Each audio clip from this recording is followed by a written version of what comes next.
Bonjour tout le monde, soyez tous les bienvenus. Bonjour à tous. Alors faites avec moi à haute voix. Ah, ça fait du bien. Et dites maintenant, tout est couvert au calvaire. Oh. Et vous pourrez faire un autre.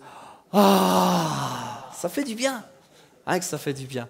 Il faut relâcher de temps en temps là. Ouh. Tout est payé. Yes. Nous sommes dans une thématique où nous abordons un thème vraiment extraordinaire, qui est le thème du royaume, le royaume de Dieu. Petite précision, le royaume de Dieu, c'est-à-dire ce que nous vivons tout de suite. Hein. Il y a ce qui est prévu, il y a le ciel, etc. Mais cette thématique, c'est le royaume ici, parce que nous sommes appelés à vivre ici-bas le royaume de Dieu. Nous sommes appelés à vivre une vie extraordinaire dans la présence de Dieu. Marcher de bénédiction en bénédiction, de victoire en victoire, de miracle en miracle, de signe extraordinaire en signe extraordinaire. Je l'admets, ce n'est pas toujours ce qu'on voit. C'est même pas beaucoup ce qu'on voit. Mais est-ce que pour cela, ça veut dire que ce n'est pas ce qu'on est censé voir? C'est là la différence. Ce n'est pas parce qu'on ne marche pas ou qu'on ne voit pas ou qu'on n'aperçoit pas dans les églises qui nous entourent, dans la chrétienté en général. Ce n'est pas parce qu'on ne voit pas ça que ce n'est pas ce que nous sommes appelés à vivre. Nous sommes appelés réellement à vivre. La Bible est claire là-dessus. Jésus est clair. Nous sommes appelés à vivre le royaume de Dieu sur terre. Ça ne veut pas dire que nous resterons éternellement ici toujours, parce qu'il y en a qui glissent, qui font le petit glissement de terrain et qui arrivent à dire « Ah, du coup, on sera ici toujours et c'est le royaume de Dieu sur terre éternellement. » Non, on est appelés tous à mourir un jour. Yes. On n'en a pas peur, non. Et on sait qu'on s'en ira près de Dieu, près de notre Père, près de Papa. On sera là, on sera heureux, on sera bien pour l'éternité. On verra tous ceux qui nous ont devancés. On fera des give me five à Abraham, à Moïse et tout ça. Puis on dira « Yeah, viens ici Paul, que je te serre dans mes bras. » On fera la fête ensemble. Ah, vous imaginez qu'on allait juste faire « Bonjour monsieur, bonjour monsieur ». Non, on va vraiment se faire des gros câlins. On va se faire des « Super de te connaître. Waouh !» Ouais, j'ai lu dans la Bible des trucs sur ça. Waouh, c'est génial. Give me five, clac, clac. Ce sera super cool. Ce sera vraiment chouette, ce sera extraordinaire. On va passer l'éternité à être heureux. Donc, le royaume de Dieu, oui, c'est sûr. Ce qui nous attend, c'est une éternité avec Dieu. C'est extraordinaire dans la joie. On verra Jésus, on verra Dieu, on verra tout ce qu'il a fait. Il nous montrera tellement de belles choses qu'il a créées avant nous et qu'il créera encore après nous. Ce sera juste extraordinaire. Mais ici-bas, déjà, on est appelé à vivre quelque chose de fort, quelque chose de puissant, quelque chose d'extraordinaire qui s'appelle le royaume de Dieu. Le royaume de Dieu sur terre. Parce que Jésus est venu montrer, et si vous voulez aller voir toute la thématique, il y a 3 messages qui sont avant celui-ci, qui sont sur Internet, très facile de les retrouver. Si vous avez parfois des difficultés à trouver des messages, vous voulez le dire à des amis, vous pouvez demander simplement à quelqu'un de l'équipe technique, on vous renseignera facilement comment trouver ces messages. Et dans ces messages précédents, dans cette thématique, nous avons vu ensemble vraiment que nous sommes appelés à vivre le royaume de Dieu. Nous sommes vraiment appelés parce que Jésus nous a mandatés pour ça. Alors que Jésus est venu reprendre l'autorité que l'homme avait perdue sur terre, je vous rappelle, je rebobine la vidéo. On arrive au début, paf. Et puis Adam, Ève, tous deux sont super bien. Il fait une super température. Il y a toujours des fruits partout. Il fait beau, il pleut même pas. Il y a du soleil. C'est très sympa. Ils sont à deux, ils se baladent, là. Et puis hop, un arbre. Il fallait pas manger de celui-là, pas de bol. Ils prennent cet arbre, ils prennent le fruit. Ève le voit, dit tiens, ça a l'air quand même cool. Elle le mange, elle en donne à son mari. C'était pas le bon choix. Et depuis ce mauvais choix, l'homme a perdu l'autorité qu'il avait sur la terre. Parce que vous saviez quoi? C'était le but de Dieu. Dieu avait dit à l'homme, domine sur la création. Hey, elle est devant toi, vas-y. Tu as autorité sur elle, je te donne autorité sur les animaux surtout, je te donne autorité, domine, remplis toute la terre. Ce que Dieu voulait, c'est que la terre soit remplie de sa gloire. Voyez-vous, la terre, alors que Dieu la forme, elle est à un moment donné, on ne sait pas trop quand, parce qu'on n'a pas l'agenda complet, elle est un peu sans dessus-dessous. Le terme exact dans le hébreu, c'est tohu bohu. Ça veut dire juste qu'elle est passée sous un camion, elle est passée sous un rouleau compresseur, elle est vraiment... C'est la catastrophe. On ne sait pas ce qui s'est passé avant nous. Et franchement, ça ne nous regarde pas. Mais ce que la Bible nous dit, c'est que Dieu crée l'homme et il veut que la gloire remplisse la terre. Il veut que sa gloire, la gloire de Dieu, à travers de l'action de l'homme qui va dominer et qui va prendre possession de la terre, il veut que la gloire de Dieu revienne sur terre. Ce qui s'est passé avant, ça ne nous regarde pas. Mais Dieu veut ça. Et puis, le plan capote. Et Jésus vient sur terre, reprend l'autorité. Il va trouver la mort, lui dire en face, je t'ai battu, je t'ai vaincu, je reprends l'autorité que tu as prise sur l'homme alors qu'il a fait le mauvais choix. Je reprends cette autorité et il vient et il la donne à l'Église. Il la donne à Pierre, il la donne à ses disciples et il leur dit maintenant, allez-y les gars. Allez partout sur la terre, allez proclamer cette bonne nouvelle que le royaume de Dieu est revenu sur terre. Allez délivrer les gens, prier pour eux, chasser les démons, ressusciter des morts. Ce serait extraordinaire si l'Église avait vraiment fait ce que Jésus lui avait demandé depuis le début. Vous ne trouvez pas, vous ? Il n'a pas l'air motivé pour le coup là, mais ce serait génial, ce serait extraordinaire si l'Église avait vraiment vécu l'appel de Jésus. C'est-à-dire, vous auriez un peu partout sur la terre, vous auriez partout des chrétiens qui à chaque fois qu'il y a un problème, vont dire « Ah, je me suis fait un bobo. Oh non, Jésus t'est guéri. Oh, ça marche quand même terrible, c'est génial. » Ce serait juste extraordinaire. On ne mourrait pas d'accident, on mourrait pour finir par vieillesse, et puis voilà, notre âme repartirait près de Dieu, mais il n'y aurait plus de malade, il n'y aurait plus rien, et puis ce serait sur toute la terre, ce serait juste extraordinaire. Mais, les amis, il faut quand même réaliser un truc, c'est ce que nous sommes appelés à faire. Hein. Il ne faut pas juste regarder ça comme un beau tableau. Vous savez, des fois, on a un beau tableau dans son bureau, dans sa chambre, avec des palmiers, on dit « Ah !» Ce que j'aimerais bien être au Bahamas, regarde le ciel bleu, la mer, le sable. Et on pourrait faire ça avec la Bible. Et regarder, dire, oh, que ce serait si beau, ce serait génial. Non, il faut se réveiller, on est appelé à le vivre. On n'est pas appelé à regarder ça comme ça en disant, oh, ce serait si beau. Non, on est appelé à marcher dedans. On est appelé à vivre, on est appelé à ressusciter, on est appelé à chasser les démons, on est appelé à guérir les gens, on est appelé à faire régner l'amour de Dieu sur terre. On n'est pas appelé à se battre avec nos mains, mais avec notre cœur. On est appelé à répandre cet amour-là. On est appelé à répandre le Saint-Esprit, à prier pour quelqu'un et dire, t'as pas le Saint-Esprit ? Wow, man, t'arrives à vivre sans le Saint-Esprit. Moi, j'y arrive pas. Tiens, reçois le Saint-Esprit au nom de Jésus. Et on transmet le feu. Et le feu se transmet. Le feu se transmet. Le feu se transmet encore. Et des personnes sont gagnées au royaume. Et de plus en plus des gens connaissent l'amour de Dieu, connaissent l'amour de leur Père, sont dans la joie, sont dans la bénédiction. Et puis peuvent prier les uns pour les autres. Et puis c'est un royaume qui grandit. On est appelé à vivre ça. C'est ce que Jésus veut nous communiquer. Et c'est ce que moi, j'essaie depuis 3 semaines de vous communiquer. Les amis, j'essaie de vous communiquer cette faim, cette soif, cette envie. De dire, mais je veux vivre ça. Moi, je ne peux pas vous convaincre que c'est vrai. C'est l'Esprit de Dieu qui vous convainc. Moi, je ne vous convainc pas. Moi, j'essaie juste de vous motiver. J'essaie de vous transmettre ma passion. J'essaie de vous transmettre mon cœur. J'essaie de vous transmettre ce qui est à l'intérieur, le feu qui brûle en moi chaque semaine alors que je prépare des messages. Je dis, moi, je veux qu'on vive ça. Je veux qu'on vive un réveil. Le monde a besoin d'un réveil. Vous savez, dans l'histoire de l'Église, il y a eu vraiment des hauts et des bas. Puis on a eu, ici près de nous, quelques réveils. On a eu, par exemple, Azusa Street, qui est 1903, 1905, etc. C'est vraiment tout au début des années 1900, un réveil extraordinaire. Lors de ce réveil, c'est pas dans mes notes, mais c'est pas grave, c'est important. Lors de ce réveil, voyez-vous, des gens de la terre entière sont allés voir ce qui se passait à Azusa Street. Il y avait des réunions 24 heures sur 24, 7 jours sur 7. Il y avait des réunions tout le temps, ça ne s'arrêtait plus jamais. Au point, ils étaient tellement en feu pour Dieu.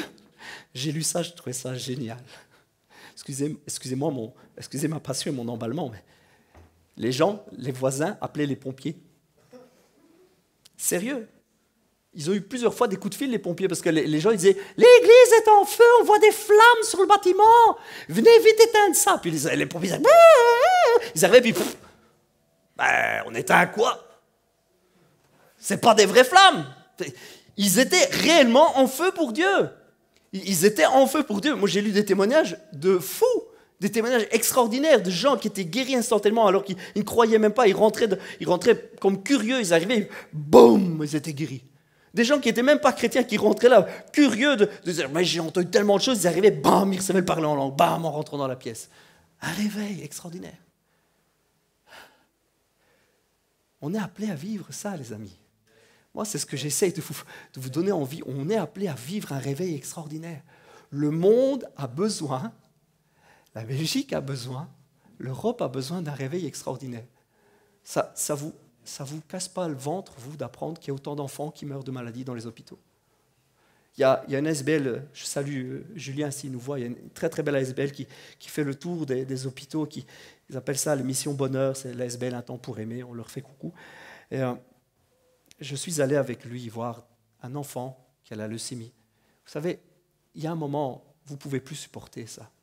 De voir le malheur et la souffrance dans ce monde. Vous ne pouvez plus ça. Alors que vous savez que la Bible vous envoie faire reculer cette souffrance. Il y a un moment où vous vous dites, c'est un point de non-retour, moi je veux le vivre. Je ne veux pas être de ceux qui disent, oh ce serait tellement bien si on pouvait guérir les enfants. Oh ce serait tellement bien si on pouvait guérir les papis-mamies. Oh ce serait tellement beau. Oh si c'était vrai. Moi je fais partie de ceux qui disent, si c'est vrai, je veux le vivre. Et vous savez quoi, je crois que c'est vrai. Je crois que c'est vrai. Et nous sommes appelés à vivre ce réveil-là. Et dans cette thématique royaume, on a vu plusieurs choses. Et vraiment, je voudrais vous encourager aujourd'hui. Vous encourager par un message simple sur les ressources du royaume. Sur le fait qu'avec Dieu, rien ne manque jamais. Nous sommes convaincus que nous devons y aller. Mais c'est vrai que parfois, on peut y aller à moitié et puis se dire, ouais, mais est-ce que vraiment je ne vais pas manquer de quelque chose? Est-ce que je ne vais pas à un moment me retrouver en manque ou avec quelque chose à l'intérieur qui se fatigue? Est-ce que je ne vais pas à un moment manquer de ressources? Est-ce que je ne vais pas à un moment manquer de courage? Est-ce que je ne vais pas à un moment manquer de passion et de feu? Est-ce que vraiment Dieu pourvoira toujours? Et je voudrais vous parler aujourd'hui de trois idées très simples. On va les passer assez rapidement en revue. Trois idées simples, trois pensées simples qui sont que si on travaille pour le royaume et si on a une mentalité de royaume, si on croit que vraiment le royaume de Dieu est sur terre, un premier point, c'est qu'il y en aura toujours assez. Il ne manquera jamais de rien. Ça peut s'afficher. Il y a trois points. Il y aura toujours assez. On ne manquera pas. Si Dieu nous envoie, et si nous croyons qu'il nous envoie, et si nous marchons avec ce mandat, il ne manquera jamais de rien, ni de ressources, ni de courage, parce que les ressources de Dieu sont éternelles. Il y a une deuxième pensée, que même si on ne le voit pas, il est toujours là, et il y en a quand même toujours assez. Et une troisième pensée, vraiment, et là je voudrais vraiment vous donner une clé extraordinaire, c'est que nous ne calmerons que les tempêtes au sein desquelles nous sommes capables de dormir. Vous allez me dire, il dit une drôle de phrase. J'ai travaillé sur celle-là, vous inquiétez pas. Nous ne calmerons les tempêtes au sein desquelles, nous ne calmerons que les tempêtes au sein desquelles nous sommes capables de dormir, car il y aura toujours et encore toujours assez. On va voir ça ensemble très rapidement. Oui, il y a toujours assez. Dieu pourvoit toujours, Dieu donne toujours. Dieu n'appelle pas des gens qui possèdent tout plein de courage, tout plein de force, tout plein de passion. Non, il appelle des gens et il les équipe. Dieu n'appelle pas des gens qui possèdent tout, mais il donne tout et en abondance à ceux qui l'appellent. Et vous savez quoi? Chaque chose au bon moment. Il donne chaque chose au bon moment. Il donne à chaque fois que nous en avons besoin, il donne. Et on va prendre un texte très simple, vous allez voir, c'est extraordinaire d'aller chercher cette richesse que Dieu donne à chaque fois au bon moment et que toujours il est pourvu et que jamais nous ne sommes sans rien. On va prendre un texte simple de base, d'étude. On va prendre le texte de la multiplication des pains. Vous le connaissez tous? Oui, on le connaît tous, mais on va quand même le prendre. Je vous le lis rapidement. Il se trouve dans Matthieu 14. J'ai pris dans l'évangile de Matthieu. Si vous n'avez pas votre Bible, le texte va s'afficher au fur et à mesure derrière moi. Quand Jésus entendit la nouvelle, c'était la nouvelle que Jean était décédé, il quitta la contrée en barque et se retira à l'écart dans un endroit désert. Mais les foules l'apprirent, elles sortirent de leur bourgade et le suivirent à pied. Aussi, quand Jésus descendit de la barque, il vit une foule nombreuse. Alors il fut pris de pitié pour elle et guérit les malades. Tiens donc, on a l'impression que Jésus faisait que ça. Le soir venu, les disciples s'approchèrent et lui dirent, cet endroit est désert, il se fait tard. Renvoie donc ces gens pour qu'ils aillent dans les villages voisins s'acheter de la nourriture. Mais Jésus leur dit, ils n'ont pas besoin d'y aller. Donnez-leur vous-même à manger. Mais ils lui répondirent-ils, nous n'avons ici que 5 pains, 2 poissons, on ne va pas aller loin avec ça. Apportez-les-moi, leur dit-il. Il ordonna à la foule de s'asseoir sur l'herbe. Il prit les 5 pains et les 2 poissons. Il leva les yeux vers le ciel et prononça la prière de bénédiction. Ensuite, il partagea le pain et en donna les morceaux aux disciples qui le distribuèrent à la foule. Tout le monde mangea à satiété. On ramassa des morceaux, les morceaux qui restaient. On en remplit 12 paniers. Ceux qui avaient mangé étaient au nombre de 5000 hommes, sans compter les femmes et les enfants. Aussitôt après, Jésus pressa ses disciples de remonter dans la barque pour qu'ils le précèdent de l'autre côté du lac, pendant qu'il renverrait lui-même la foule. Quand tout le monde se fut dispersé, il gravit une colline pour prier à l'écart. À la tombée de la nuit, il était là, tout seul. Pendant ce temps, plusieurs centaines de mètres au large, la barque des disciples luttait péniblement contre les vagues, car le vent était contraire. Vers la fin de la nuit, Jésus se dirigea vers ses disciples en marchant sur les eaux du lac. Quand ils le virent marcher sur l'eau, ils furent pris de panique. « C'est un fantôme » dirent-ils. Et ils se mirent à pousser des cris de frayeur. Mais Jésus leur parla aussitôt. « Rassurez-vous, leur dit-il, c'est moi, n'ayez pas peur. » Alors Pierre lui dit, « Si c'est bien toi, Seigneur, ordonne-moi de venir te rejoindre sur l'eau. » « Viens, lui dit Jésus. Aussitôt Pierre descendit de la barque, se mit à marcher sur l'eau en direction de Jésus. Mais quand il remarqua combien le vent soufflait fort, il prit peur, et comme il commença à s'enfoncer, il s'écria « Au secours, Seigneur !» Immédiatement, Jésus lui tendit la main et le saisit. « Ta foi est bien faible, lui dit-il. Pourquoi as-tu douté ?» Puis ils montèrent tous deux dans la barque, le vent tomba. Les hommes qui se trouvaient dans l'embarcation se prosternèrent devant lui en disant « Tu es vraiment le Fils de Dieu !» Après avoir traversé le lac, ils touchèrent terre à Génézareth. Quand les habitants du lieu eurent reconnu Jésus, ils vinrent prévenir tout le voisinage et rebelote, on amena tous les malades et il les guérit tous. Yes. Long passage, hein. Je ne lis pas souvent des longs passages. Long passage, un miracle absolument extraordinaire. Jésus va nourrir 5 000 hommes, sans compter les femmes et les enfants. Allez, on refait le calcul vite fait. C'est ce que je fais à chaque fois. On va imaginer que plus ou moins tous les hommes sont mariés. Ils ont au moins tous un gamin avec eux. Ils sont 15 000 plus ou moins. C'est une foule, on peut estimer une foule entre 10 et 15 000, voire presque 20 000 personnes, facilement. Il y a presque 15 000 personnes là devant eux. Et ils ont 5 pains et 2 poissons. C'est absolument extraordinaire. Jésus va nourrir une quinzaine de milliers de personnes avec 2 pains. Avec 5 pains, et 2 poissons. Enfin, Jésus, les disciples, et c'est ça qui est extraordinaire. Voilà ce que la Bible nous dit. Jésus va leur dire, nourrissez-les. Vous, donnez-leur à manger. Il va prier. Il va simplement casser des morceaux de pain, ordonner à ce que la foule s'asseye par terre, et puis les gens vont être nourris avec ces morceaux-là. Comprenez bien, pourquoi j'insiste sur le fait que c'est les disciples qui ont nourri les gens. Jésus n'a pas donné à ses disciples 15 000 morceaux de pain. Vous avez déjà réfléchi à ça? Jésus n'a pas cassé 15 000 morceaux de pain. Il n'a pas fait ça. Il a donné un morceau à chacun, 1 ou 2 morceaux à chacun. Et les disciples se sont retrouvés chacun avec en main plus ou moins un demi-pain. Il y avait 5 pains, ils étaient 12 disciples. Faites le calcul. Hein. Il a prié, il leur a dit, à toi, petit bout, toi, petit bout, toi, petit bout. Ils sont tous retrouvés avec un demi-pain, grand max. Jésus va juste prier. Il va rendre grâce pour ce futur repas qu'ils vont faire ensemble et il va juste filer une moitié de pain à plus ou moins chacun. Petite parenthèse, je profite de l'occasion pour vous parler de la prière avant le repas. Juste petite parenthèse, hyper pratique, hyper rapide. Je sais que dans beaucoup de familles chrétiennes, et c'est pas mauvais, c'est même une bonne chose, on prie avant de manger. Mais on prie pour le repas. Vous avez déjà remarqué ça? On ne prie pas pour remercier Dieu, on prie pour le repas. Genre, on ne sait jamais que la femme de maison ait empoisonné tout le monde. On ne sait jamais. On ne sait jamais qu'elle ait mis dans les spaghettis un truc empoisonné. Alors on prie pour les spaghettis. Seigneur, bénis ces spaghettis. Je vous la fais simple, hein, mais en général, quand on prie pour le repas, on dit merci Jésus de bénir ce rôti. Et la sauce, on ne sait jamais. Non, surtout la sauce. On ne sait jamais que le mari se soit disputé avec la femme. Il dit oh, hier, je n'étais pas gentil avec ma femme. On ne sait jamais. Seigneur, bénis aussi la sauce. Vous voyez ce que je veux dire? L'idée, et on le retrouve ici, ce n'est pas de prier pour le repas, pour que le repas il soit mangeable. Hein? Ce n'est pas ça l'idée. L'idée, c'est de remercier Dieu. Ici, la Bible nous dit que Jésus va faire la prière de bénédiction. Il remercie Dieu. Il remercie son Père, il remercie pour ce qu'il a à sa portée. Et c'est ce que nous faisons. Moi, à la maison, en général, quand on va manger, je dis aux enfants, on dit merci à Jésus. Ah, merci Jésus pour ce que j'ai dans mon assiette. Je fais partie de ces quelques pourcents sur la planète qui ont à manger tous les jours. Je suis béni. Je suis vraiment béni dans ma maison. J'ai ce qu'il faut. Je peux manger un repas différent presque tous les jours. Je peux avoir de trop. Je peux encore faire la fine bouche en disant ça, j'aime pas trop, je ne vais pas en manger, je vais manger plutôt ça. Et je remercie Dieu pour ça. Je remercie parce qu'il me donne l'abondance. Et en général, j'apprends à mes enfants, vous pourriez leur demander, je leur dis toujours, on dit merci à Jésus. Merci Jésus pour ce bon repas. Et je dis toujours, je suis en disant, et qu'est-ce qu'on dit? On dit, merci Jésus de m'aider à partager avec ceux qui n'ont pas. C'est surtout ça. On ne va pas dire, merci Jésus de bénir ma tartine parce qu'on ne sait jamais que maman a mis un truc mauvais dedans. Merci Jésus de bénir mon thon pêche parce qu'on ne sait jamais qu'il soit mauvais. Enfin, non. Ce n'est pas ça l'idée. Et d'ailleurs, si vous ne me croyez pas, si vous avez l'air sceptique, c'est ce que Paul va dire à Timothée.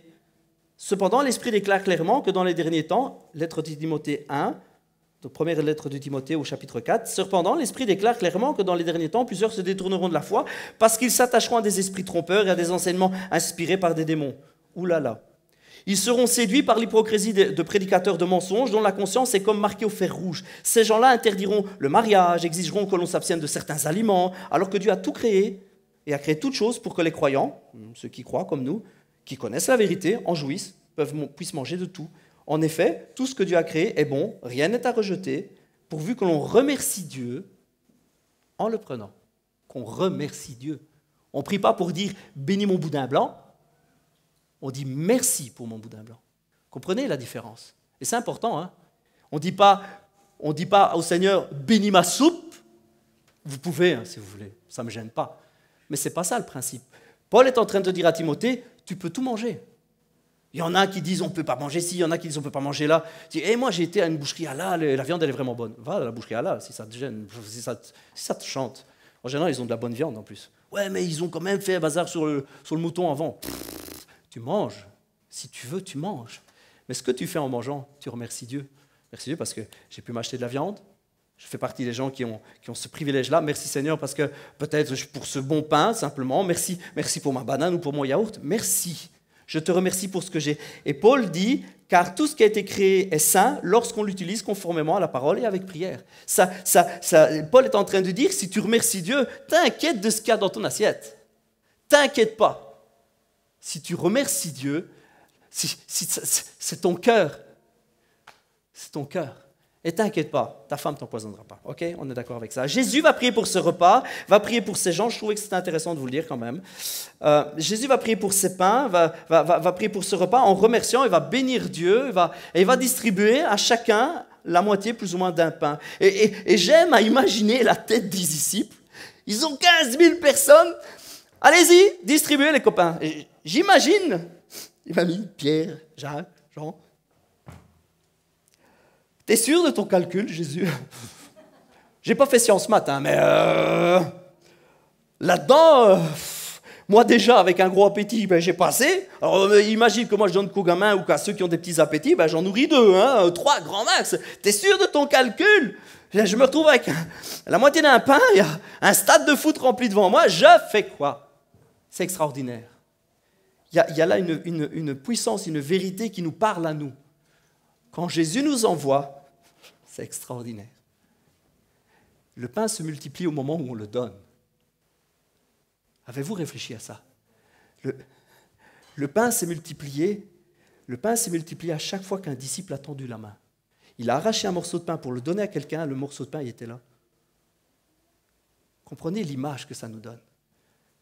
Jésus nous envoie et à chaque pas que nous ferons, à chaque personne que Dieu donne, Dieu multiplie. Les disciples ne sont pas partis chacun avec un smirmorque, rempli de pain, parce que Jésus avait fait comme du popcorn. On met au micro-ondes, ça fait des morceaux de pain partout, des morceaux de pain partout. Non, ils sont tous partis avec un petit bout de pain. Ils ne sont pas partis avec une grosse valise ou avec un gros sac, un big bag derrière qui traînait. Ils sont partis avec un petit bout de pain, mais avec de la foi. C'est parti. Et puis ils ont croisé la première personne. Je ne sais pas beaucoup, mais je vais te donner un morceau. Tiens. Puis à la suivante. Puis au bout de la 10e, ils se sont dit, punaise, à chaque fois que je donne un bout, il y en a encore. 100e personne, 1000e personne. Et le gars, il a toujours son petit bout de pain. Ça part toujours du même morceau de pain. Moi, je trouve ça extraordinaire. Je trouve ça extraordinaire de se rendre compte que si Jésus nous envoie, nous ne manquerons jamais. Parce qu'à chaque pas de foi que nous allons faire avec lui, à chaque fois que nous allons croiser le regard de quelqu'un, à chaque fois que nous allons avoir le cœur à donner, le cœur à prier, le cœur à relever, le cœur à soulever quelqu'un, le cœur à venir aux besoins de quelqu'un qui a faim, à chaque fois que nous allons faire un pas et que nous allons tendre la main, Dieu va multiplier ce que nous avons. Waouh! Je pensais que ça allait vous donner la patate. J'ai travaillé là-dessus, hein. Je vous assure. Parce que bénir, guérir, délivrer, soutenir, consoler, chasser les démons, ressusciter les morts, en un mot, détruire les œuvres du diable relève plus de l'obéissance et de la foi que de nos capacités. Ça relève de l'obéissance simple et ce que certains prédicateurs appellent l'obéissance totale ou radicale, où je ne me pose pas de questions. Il me dit, vas-y, j'y vais avec un petit bout de pain, j'y vais avec un petit bout de pain, j'y vais même les mains vides, vas-y, ok, j'irai les mains vides. Et au moment où tu vas pour donner, paf, tu as quelque chose à donner. Parce que ça relève bénir, guérir, délivrer, soutenir, faire les œuvres de Dieu et détruire les œuvres du diable, faire reculer les ténèbres et faire grandir le royaume de Dieu. Ça relève non pas de nos capacités, mais de notre obéissance et de notre foi. Simplement le fait de dire, si tu m'envoies, j'irai. Si tu veux que j'y aille, j'irai. Tout le monde a mangé. Tout le monde a mangé à satiété, la Bible nous dit. Vous vous rendez compte, ils sont partis avec un petit bout de pain, ils ont nourri presque 15 000 personnes. Et il y en a eu de trop. Où y en a-t-il eu de trop? Dans la main des disciples? Ils avaient toujours leur petit bout de pain. C'est dans ce qu'ils ont donné. Parce que quand nous donnons à quelqu'un, c'est juste extraordinaire. Moi, ça me bouleverse. Alors qu'on donne, ce que nous donnons a le pouvoir de se multiplier encore.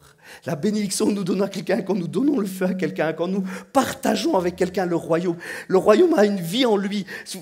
Oh, Jesus, je ne sais même pas comment vous le dire. Ça a une vie en soi, ça produit la vie, ça donne et ça se multiplie alors que nous donnons une bénédiction. Cette bénédiction grandit en suffisance et en abondance pour la personne. Quand nous donnons et quand nous partageons la joie de Jésus, quand nous prions pour quelqu'un et que nous y allons alors que même peut-être nous-mêmes, nous ne sommes pas toujours, on a nos hauts, on a nos bas, mais je dis moi ok, la personne elle a besoin que je prie pour elle, je ne vais pas me fier au fait que je me sens patati patata, alors que moi j'ai qu'un petit bout de pain, je ne vais pas aller loin avec ça, je ne me sens pas en forme, mais je vais y aller parce que Jésus m'envoie. Et alors qu'on y va, et qu'on prie, Dieu multiplie, il n'y a même pas grand-chose en nous comme paix ou comme joie, mais l'Esprit se multiplie, va et bénit la personne, et la personne reçoit une source de bénédiction. Ça se multiplie en elle pour que ce ne soit pas juste un petit bout, mais ce soit un bout qui se multiplie, ça devient une source, il y en a trop. Oh Jesus, ça se multiplie et la personne reçoit trop, ça se multiplie et la personne elle est rassasiée. Ce jour-là, voyez-vous, les disciples n'ont pas vécu un grand miracle. Ils ont vécu 15 000 miracles. 15 000 fois, quand ils ont tendu la main, Dieu a fait un miracle. 15 000 fois. Vous imaginez la puissance de bénédiction qu'il y a là derrière. Alors que nous suivons l'appel de Dieu.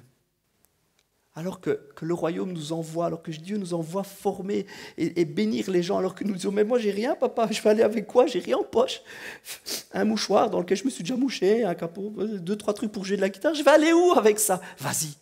Ça relève de mon obéissance et de ma joie à le faire, de ma consécration, de ma passion, et de dire j'y vais avec le peu de fois que je vais. Mais tout en allant Dieu multiplier. À chaque fois que je tends la main vers quelqu'un, que je prie pour quelqu'un, ça se multiplie et ce que reçoit la personne devient source de vie. Et il sera lui-même capable de recevoir davantage. Waouh! Des milliers de miracles. Voilà ce que Dieu nous envoie de faire. Il nous envoie prier encore et que ça se multiplie. Il y aura toujours assez. Ce que Dieu nous donne, c'est une source de vie en nous qui ne tarira jamais, qui ne s'asséchera jamais. Dieu nous donne pour qu'il y ait toujours. Il y en a eu assez ce jour-là. Il y en aura toujours assez. Ce jour-là, il y a eu 15 000 fois assez. Il y a eu 15 000 fois même de trop. Pour chaque personne, il y a eu de trop. On en a ramassé un panier par disciple. Un panier par disciple. Il y a eu 12 paniers, 12 gars qui distribuent 12 paniers. Pour que chaque disciple revienne sur ses pas avec son petit bout de pain, qui dit à son collègue, toi aussi tu as eu le même truc? T'as donné, t'en avais toujours. Et puis ils ont ramassé, puis j'imagine, le gars avec son petit morceau de pain. C'est quoi ça? Il y a 12 paniers les copains, 12 fois de trop. Il y a 12 paniers. Petit bout de pain, grand panier. Et tous, il y a petit bout de pain, grand panier. Waouh! Quel encouragement pour chaque disciple de se dire du peu que je me donne, du peu que simplement parce que je suis l'appel de Dieu, j'obéis à sa voix, je me donne à lui, j'y vais par la foi, avec le peu de foi que j'y vais quand même. Il m'a dit de marcher, je marche et je vais. Et puis il y a un retour sur ce travail. Il y a un encouragement pour chacun en disant, oui, regarde avec le peu que tu avais, regarde, il y a tout ça, mais il y a même de trop. Jesus, c'est extraordinaire, il y en aura toujours assez. Il y aura toujours assez et on ne manquera jamais. Et juste après, alors qu'ils vivent ce miracle extraordinaire, ces 15 000 miracles, ces 15 000 fois où ils tendent la main, 15 000 cœurs affamés qu'ils vont nourrir, 15 000 personnes, 15 à 20 000 personnes, de 15 à 20 000 mains tendues vers qui ils vont donner un petit mot. Juste, ils ramassent et puis Jésus leur dit, allez les copains, vite, vite, vite, vite, vite, vite, on monte dans la barque, allez-y, allez-y, ne vous occupez pas, je vais les renvoyer. Regardez pas derrière, allez-y, sortez la grand voile, on y va, salut les copains, je vous retrouve de l'autre côté. Oui, il les envoie vite. Et je me suis déjà posé la question, pourquoi il fait ça, Jésus? Pourquoi il fait ça? Est-ce que ces deux miracles sont liés ou est-ce que c'est juste... Oui, ils sont liés, ils sont vachement liés même. Pourquoi Jésus fait ça? Pourquoi alors que les gars ils viennent de vivre un truc extraordinaire, on ne traîne pas, on y va, on monte dans la barque, tout le monde est parti, ok. Pourquoi Jésus fait ça? Là, il y a un moment, Jésus veut juste les laisser avec le souvenir de ce miracle. Il veut les laisser là, cogiter. Jésus ne veut pas les envoyer dans la tempête pour que les gars ils se ramassent des vagues, qui sont en train de paniquer, qui pensent qu'ils vont y laisser leur peau. Ce n'est pas ça l'idée. Dieu ne veut pas pour nous des tourments, ne nous met pas dans des difficultés. Ne croyez pas ça. Ne croyez pas que Dieu nous jette exprès dans des... Non, Jésus ne les a pas jetés dans la tempête. Jésus a voulu les mettre à l'écart un moment. Et évidemment, il y en a toujours un qui est prêt à... Hein. Évidemment. Il y a toujours un ennemi derrière qui dit « Ah, ils sont tout seuls. À moi maintenant. » Et puis, paf, il saute, il lève les vents, etc. On voit là que Jésus les met un moment seul pour qu'ils réfléchissent à ce qu'ils viennent de vivre, pour qu'ils puissent vraiment vivre en mémoire et repasser dans leur cœur tout ce qu'ils ont vécu. On se dit, waouh, c'est dingue, à chaque fois que je tends la main, à chaque fois que je fais un pas pour Jésus, Jésus multiplie ce que j'ai. Wow. Il veut les laisser, qu'ils cogitent, les gars, et évidemment. Évidemment, il y a un ennemi qui est derrière et qui vient directement essayer de faire perdre le bénéfice de ce miracle, de faire changer leur mentalité. Vous savez, c'est très simple. L'amour de Dieu nous rapproche de lui, l'amour des gens nous rapproche de lui, et la confiance nous rapproche de lui. Et vivre un miracle nous donne de la confiance. On dit, waouh, à chaque fois Dieu multiplie, Dieu, donc on peut lui faire confiance quand il nous envoie. Et ça nous encourage, ça nous rapproche de lui. Mais la peur nous éloigne de lui. La peur et la crainte nous éloignent de Dieu. La peur nous éloigne du cœur de Dieu. Quand on a peur, quand on est apeuré, on ne regarde pas à Dieu, on regarde à ce qui nous fait peur. Quelqu'un qui a peur de quelque chose, il va être pris par cette peur. Il va être pris par cela, il va regarder qu'à cela. Il va avoir du mal à tourner les yeux vers Jésus. Et voyez-vous, c'est ce que le diable essaye de faire. Ils viennent de vivre un moment d'abondance extraordinaire. Ils viennent de vivre quelque chose de fort où Jésus leur a communiqué une réalité du ciel. Waouh! Quand je t'envoie, je te donne. Quand tu donnes, je multiplie. Waouh! C'est extraordinaire, les gars, ils partent ça. C'est le genre de truc, tu le marques sur ton téléphone, logiquement. Tu marques dans ton GSM, c'était un fameux jour aujourd'hui. Jésus, il a fait vivre un truc. Paf, tu te mets comme un mémo, comme un post-it sur ton iPhone et tu dis, waouh, ça, je ne vais jamais oublier. Quand Jésus m'envoie, il donne. Et quand il me donne, et quand moi je donne, il multiplie. Waouh, ça je veux la redire, c'est une belle phrase en plus. Je me complimente, hein, vous avez remarqué. Waouh, c'est une belle phrase. Waouh, ça c'est cool, je vais la noter, je vais la mettre sur Facebook avec marqué Miguel en dessous. Waouh, c'est super. Et les gars, ils repartent avec... Jésus veut leur donner, travaillez ça les copains, travaillez ça, imprimez-le dans votre cœur. Et qu'est-ce qu'il fait le diable juste après? Il essaye de leur voler cette vérité. Jésus leur donne une vérité, le diable essaye de leur voler une vérité. Et là, ils sont là, et puis... On n'avait pas regardé la météo avant de partir. Ah ben non. Il n'y en a pas un qui avait regardé la météo. Non. Un qui a pris les gilets de sauvetage. Même pas. Et la mer secoue. Et la mer secoue. Et la mer secoue. Et la mer secoue. Et là, ils ont peur pour leur vie. Ils luttent. Et ils ont peur pour leur vie. Et à ce moment-là, Jésus va venir en marchant sur les eaux. Jésus va venir pour aller à leur rencontre. Il va venir les rencontrer dans leurs problèmes. Forcément, il y a un moment donné où, alors qu'ils sont en train de se battre contre les vagues, la foi va commencer à manquer, le courage va commencer à manquer, la confiance, l'espérance va commencer à manquer. Ce qui va commencer à grandir, c'est la peur d'y laisser sa peau. Alors que Jésus leur a montré qu'il était toujours là, qu'il y avait une abondance permanente dans sa main, abondance de foi, de joie, de paix, on peut mettre tout ce qu'on veut là-dessus. L'abondance de ce que Dieu nous donne, ils sont en train de vivre le manque. Ils sont en train de dire, ouais, mais là, je commence vraiment drôlement à manquer de courage, à manquer de force. Jésus veut leur apprendre à se débrouiller, à compter sur le miracle qu'ils viennent de vivre pour les projeter dans le miracle de demain. Ce qu'ils ont vécu hier est un tremplin pour ce qu'ils vivront demain. Et ils sont censés là se dire, ben non, Jésus pourvoira, Dieu pourvoira, mais c'est compliqué. Hein. On aurait vite fait de leur faire la leçon, n'est-ce pas? On leur ferait la leçon en long, en large, on ferait des PowerPoint et tout pour leur expliquer qu'en fait, il faut avoir confiance en Dieu, ça, il n'y a pas de problème. On leur expliquerait bien, on les jugerait bien, mais il faut être dedans quand même. Hein. Il faut être dans la barque à ce moment-là. Et Paul va dire cette phrase, si c'est vraiment toi, alors appelle-moi. Appelle-moi pour que j'aille vers toi. Appelle-moi pour que, si c'est vraiment toi. On voit que là, ils sont plongés complètement dans le doute. Ils sont plongés dans la peur. Et ils n'ont plus du tout la vision de ce qu'ils viennent de vivre. Dans un autre évangile, la Bible nous dit que Jésus va lier ces miracles. Il va lier la multiplication des pains, etc. C'est dans Marc. Dans Marc, Jésus leur dit, vous ne vous souvenez pas ce que j'ai fait la fois où j'ai nourri 5000 hommes, vous ne vous souvenez pas? Et la fois où j'ai nourri 7000 hommes, vous ne vous souvenez pas, les copains? Jésus essaie de leur rappeler ça. Je vous ai donné assez. Je vous ai montré que vous ne manqueriez jamais. Je vous ai montré que si vous suiviez mon appel et que vous y alliez, je vous ai montré c'était quoi le royaume, non? Je vous ai montré qu'il ne fallait jamais avoir peur de manquer. Et que quand bien même, si je ne suis pas là tout près, parce qu'il y a un moment, vous voyez, Jésus était là, mais le disciple, quand il a nourri, vous savez, 15 000 personnes, ça prend de la place sur une pelouse. Et il y a un moment, Jésus, il est là, le disciple, il est à quelques centaines de mètres. Vous voyez ce que je veux dire? Il y a un moment, il se retrouve seul à nourrir les gens. Jésus leur a appris quelque chose de fort ce jour-là. Si tu suis mon appel, quand je t'envoie, je te donne. Et quand toi, tu donnes, je multiplie. Même si tu ne me vois plus. Même si à un moment, tu es loin et que moi, je suis loin derrière, ça continue à fonctionner. Si je t'ai envoyé, ça fonctionnera toujours et en permanence. Jésus leur apprend ça. Jésus leur apprend que même s'ils ne le voient plus, même si Jésus n'est pas physiquement pile poil à côté, ce n'est pas la main de Jésus qui multiplie, c'est la leur qui se tend et Dieu fait ce miracle. Alors que même Jésus est loin derrière, comprenez ce que Jésus est en train de leur enseigner à ce moment-là. Alors que Jésus est loin derrière, il leur dit, vous inquiétez pas, même si vous ne me voyez pas, continuez à marcher dans cet appel, je multiplierai tout le temps, je vous donnerai tout le temps. Et là, ils sont là au milieu des vagues. Ils ne voient plus Jésus et ils oublient qu'ils sont retrouvés au milieu d'une foule, d'une marée humaine. Vous voyez ce que je veux faire comme lien. Hein?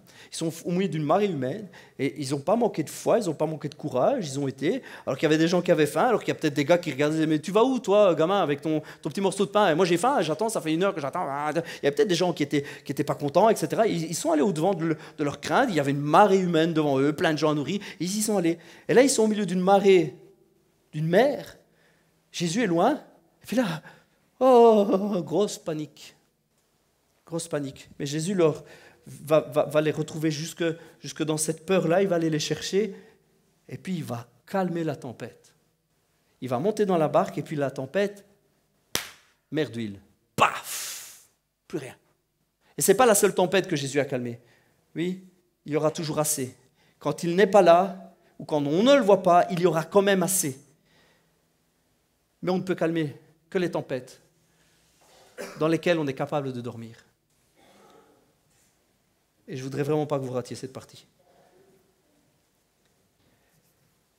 Quand on ne voit pas sa main, quand on ne voit pas, quand on ne ressent pas sa présence, ça ne veut pas dire que Dieu ne nous soutient pas dans notre appel. Ce n'est pas parce qu'on ne le voit pas qu'il n'est pas là. Et ce n'est pas parce qu'on ne le ressent pas un jour particulièrement qu'il n'est pas là. Quand il nous a dit d'y aller, alors que ça relève de notre foi, de notre obéissance, alors que nous partons, sa promesse pour nous, c'est qu'il sera toujours avec nous et qu'il nous soutiendra toujours et qu'il nous a donné et que ce que nous donnerons se multipliera. Et il veut apprendre à ses disciples que même quand il n'est pas là, ils sont assurés de sa bénédiction. Et on ne peut calmer que les tempêtes dans lesquelles on peut dormir. Une autre tempête que Jésus a calmée, je voudrais prendre ce texte-là assez rapidement. Je voudrais faire vite. Je vais demander à l'équipe de louange si vous voulez bien venir. On va chanter un chant après. Je termine avec cette dernière pensée. Ce n'est pas la seule tempête que Jésus a calmée. Et il y a une autre tempête vraiment que Jésus va calmer. C'est vraiment extraordinaire. Je vous lis le passage, c'est dans Marc 4. Ce jour-là, quand le soir fut venu, Jésus dit à ses disciples, « Passons de l'autre côté du lac. » Ils laissèrent la foule et emmenèrent Jésus sur le lac, dans la barque où il se trouvait. D'autres bateaux les accompagnaient. Or voilà qu'un vent très violent se mit à souffler. Les vagues se jetaient contre la barque, qui se remplissait d'eau. Lui, à l'arrière, dormait, la tête sur un coussin. Tant qu'à faire, c'est plus confortable. Les disciples le réveillèrent et lui crièrent, « Maître, nous sommes perdus et tu t'en soucies même pas !»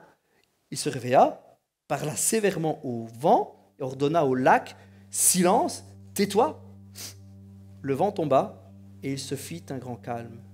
Puis il dit à ses disciples, « Pourquoi avez-vous si peur? Vous ne croyez pas encore ?» Mais eux furent saisis d'une grande crainte. Ils se disaient les uns les autres, « Qui est donc cet homme pour que même le vent et le lac lui obéissent ?» Voyez-vous, Jésus amène ses disciples à un endroit de conscience d'abondance. Je m'explique. Il les emmène dans un endroit où pour les disciples, ils prennent conscience que Dieu pourvoit vraiment, qu'à chaque main tendue, Dieu donne. Dieu les envoie avec ça. Et depuis ce jour-là, depuis ce moment, c'est un petit peu comme si le doute n'est plus acceptable, le doute ne peut plus faire partie de leur appel, ni de leur vie. Jésus essaie de leur communiquer que même si vous ne me voyez pas, même si vous avez l'impression que je ne suis pas là, je suis là. Vous ne retournez pas, marchez, donnez, distribuez, et plus tard guérissez, chassez des démons, ressuscitez des morts. Faites vivre le royaume de Dieu sur terre, et à chaque main tendue, à chaque regard que vous allez croiser, à chaque personne, à chaque prière, je serai là. Ce que vous avez reçu, ce que je vous donne, se multipliera au moment où vous irez. Ok ? Jésus leur apprend cette vérité. Mais il leur donne aussi ici un exemple vraiment extraordinaire. Si tu n'as pas conscience des ressources éternelles du royaume, des ressources infinies de Rome, si tu n'as pas conscience que Dieu est avec toi, tu ne seras pas capable de te reposer au sein de la tempête et tu ne seras pas capable de la calmer, la tempête. Jésus dort. La tempête, on ne sait même pas comment elle arrive à ne pas vomir ses tripes. Il dort comme un bébé. Il dort dans une tempête. Ils sont là, ils pensent tous qu'ils vont y laisser leur peau. Ils vont mourir dans cette tempête. Et Jésus dort. Pourquoi Jésus dort? Parce qu'il sait. Il est conscient. Il est conscient de la toute-puissance de Dieu, de son Père. Il est conscient de sa provision à chaque instant. Il est conscient que Dieu donne, que quand Dieu appelle, il donne. Quand Dieu donne, il multiplie. Et il sait aussi que quand Dieu appelle, il protège, il encourage, il porte, il garde. Et Jésus est venu sur terre suivre l'appel du Père. N'oubliez jamais ça. Il est venu vivre en tant qu'homme pour suivre l'appel du Père. Il nous appelle nous, mais il a suivi l'appel du Père. Donc ce qu'il a fait dans son appel à lui, nous faisons dans le nôtre. Il est venu nous donner des leçons, il est venu nous montrer comment faire. Et alors que lui, il est dans son appel, alors qu'il suit l'appel du Père, alors que le Père l'a envoyé, alors que le Père lui a donné, que lui multiplie, on fait le même. On fait le même que Jésus. Jésus nous envoie faire la même chose que lui. Et alors qu'il fait, lui, il envoie ses disciples, mais il a été lui-même envoyé par le Père. Il est capable de dormir dans cette tempête. Parce qu'il sait que Dieu pourvoit toujours, il sait que Dieu est fidèle, il sait que son Père est fidèle. Il le sait, alors quand il se réveille, il n'a pas peur. Il est pleinement conscient de cette ressource extraordinaire. Il est conscient de la main du Père. Et vous savez quoi, quand on est conscient qu'au sein de toutes les tempêtes de notre vie, de tout ce qui peut nous arriver, quand on est conscient de la richesse infinie qu'il y a, quand on est conscient de tout ce qu'il y a dans ce royaume, quand on est conscient de l'appel, alors qu'on fera peut-être face à des défis extraordinaires dans notre vie, des vagues qui vont se présenter à nous, alors qu'on est là face à tout cela, si on est conscient des ressources de Dieu, de ce qu'il y a dans sa main, du fait qu'il nous a appelés, on n'a pas peur. Et quand on n'a pas peur, on peut dire à la mer, tais-toi. On n'a plus aucune peur. Tais-toi. Et la mer, pouf. Manquez pas ça. Si vous voulez calmer les tempêtes de votre vie, si face aux défis, si face à la crainte, si face à la peur de manquer, alors que Dieu vous appelle, que Dieu vous envoie, si vous avez peur de manquer, allez jusqu'au cœur du Père, recevez la conviction et recevez vraiment de la part du Saint-Esprit que Dieu, quand il envoie, il donne. Et nourrissez-vous de cette conviction, nourrissez-vous de cette foi que Dieu vous met. Et nourrissez-vous parce que dans les moments difficiles, c'est cette confiance qui pourra vous faire vous endormir au sein d'une tempête. Quand vous apprendrez qu'il y a une tempête extraordinaire et que ça touche tel pays, que ça touche telle famille, que ça touche votre famille, que ça touche votre corps, que ça touche votre épouse, une tempête qui touchera l'Église, toutes ces vagues qui vont se lever, vous allez vous endormir dans la paix de Dieu. Endormir ne veut pas dire ignorer. Endormir ne veut pas dire que je ne réalise pas que la tempête est là. La tempête, elle est là, mais elle ne m'impressionne plus. Et alors que je ne suis plus impressionné, Je m'endors dans la paix de Dieu. Je m'endors dans son secours. Je n'ai plus peur. Et alors que je suis au sein vraiment de ce repos, de cette paix, de cette présence, de cette intimité de Dieu, où je me repose littéralement sur son cœur et sur sa main, je me repose sur lui. Ce n'est pas un repos physique, ce n'est pas un sommeil physique, c'est un repos spirituel où je suis complètement reposé dans sa main, dans sa paix. Alors avec certitude, avec foi et simplicité, je relève la tête et je dis à la mer, tais-toi. Je dis à la maladie, va-t'en. Je dis aux démons, va-t'en et sois libre. Personne, sois libre. Voilà, toi, sois libre au nom de Jésus. Alors que je fais face à des tempêtes, que je fais face à des choses, j'ai tellement la paix de Dieu en moi, je suis tellement rempli de sa paix et tellement reposé dans sa main que je peux me relever et dans un grand calme dire au nom de Jésus, c'est assez. Nous calmerons les tempêtes dans lesquelles nous sommes capables de dormir. Nous calmerons les tempêtes dans lesquelles nous sommes capables de nous reposer en Dieu. Toutes les tempêtes de la vie auxquelles nous ferons face. J'ai appris qu'un tel avait le cancer.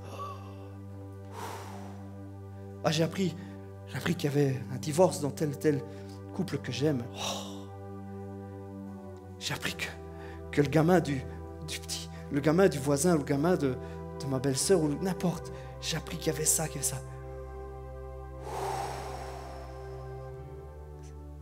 Papa, je me repose en toi. C'est en toi qu'est mon repos, c'est en toi qu'est ma paix, parce que je sais que tu m'as envoyé faire reculer les ténèbres. Tu m'as envoyé guérir ceux qui étaient malades. Tu m'as envoyé soulager ceux qui étaient opprimés. Tu m'as envoyé nourrir ceux qui avaient faim. Alors, dans cette paix, je me lève et je vais chercher la guérison pour la personne. Je traverse la tempête. Je viens et je lui dis vraiment, sereinement et tout en paix, je lui dis droit dans les yeux, maintenant, c'est assez, tu sors. Comprenez l'image que Jésus est en train de donner à ses disciples. Comprenez toute la force qu'il est en train de leur communiquer. C'est un moment extraordinaire. Ça ne l'était pas. Mais c'est aujourd'hui un des miracles que je préfère dans la Bible. Il communique une telle confiance en Dieu. S'il m'appelle, s'il m'envoie, il sera toujours, toujours, toujours, toujours avec moi.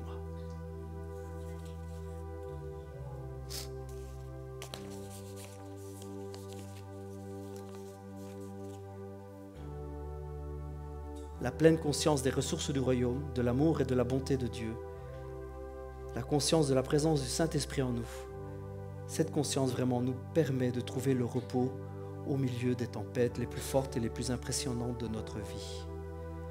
J'y vais parce qu'il m'envoie. Et parce qu'il m'envoie, il pourvoira.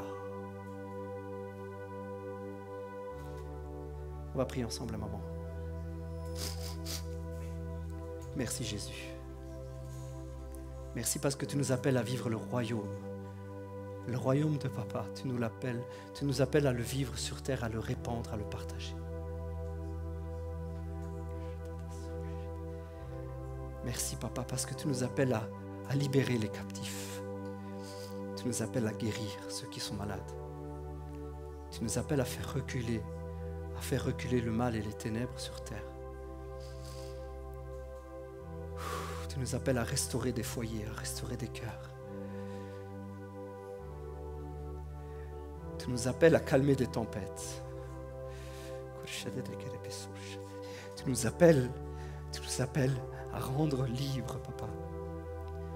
Et nous savons qu'à chaque pas de foi, à chaque pas que nous mettrons l'un derrière l'autre, à chaque fois que nous allons croiser une personne, à chaque regard, à chaque cœur, à chaque main tendue, ce que tu nous as donné va se multiplier. Nous allons transmettre la source de la vie, nous allons transmettre le repos, nous allons transmettre la bénédiction. Et quand les tempêtes feront rage, nous serons en paix. Et alors que nous serons en paix, nous savons que nous pourrons calmer. Nous pourrons calmer les vagues, nous pourrons calmer le vent. Et vous savez quoi?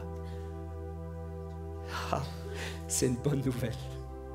Parce que le vent et les vagues de la mer depuis ce jour, connaissent déjà Jésus. Si vous faites face à des difficultés dans votre vie, sachez que le vent connaît déjà son nom. Les vagues connaissent déjà le nom de Jésus. Et si vous leur rappelez juste qui il est, ils savent très bien qu'ils doivent se taire. Les vagues et le vent connaissent déjà le nom de Jésus. Et vous savez quoi? Autre bonne nouvelle. Le diable connaît déjà son nom. Le diable et toutes les mauvaises puissances connaissent le nom de Jésus. Ils le connaissent déjà. Et nous pouvons faire face, nous pouvons tenir debout, nous pouvons vivre le royaume de Dieu sur terre et marcher dans cet appel. Je voudrais vraiment vous communiquer cette passion et vous appeler à vivre cela. Nous pouvons nous tenir debout parce que l'enfer même connaît déjà le nom de Jésus. Nous sommes assurés de la victoire parce qu'il connaît déjà le nom de celui qui a gagné, de celui qui est vainqueur. Et si une personne cet après-midi est vraiment au bord du gouffre, se sent dans une tempête, se sent comme délaissé, je voudrais donner l'occasion à cette personne de trouver la paix et le repos. Je voudrais vraiment prier pour quelqu'un. Je voudrais prier pour quelqu'un qui est dans les difficultés, qui ne sait pas comment s'en sortir, qui est submergé. Je voudrais me tenir debout face à cette tempête-là et lui dire « tais-toi ». Si quelqu'un a besoin de ça, qu'il ne réfléchisse pas, qu'il vienne vite ici devant, on va prier ensemble. Alors que la musique va commencer, qu'on va chanter. Si quelqu'un est dans des tempêtes, dans des difficultés, n'a pas... Je veux lui transmettre cette foi, je veux lui transmettre ce calme, je veux me tenir debout comme Jésus s'est tenu debout. Je vais dire, moi, je peux dormir au sein des tempêtes. Parce que j'ai la paix, parce que la paix elle est en Jésus. Et je voudrais prier pour quelqu'un cet après-midi.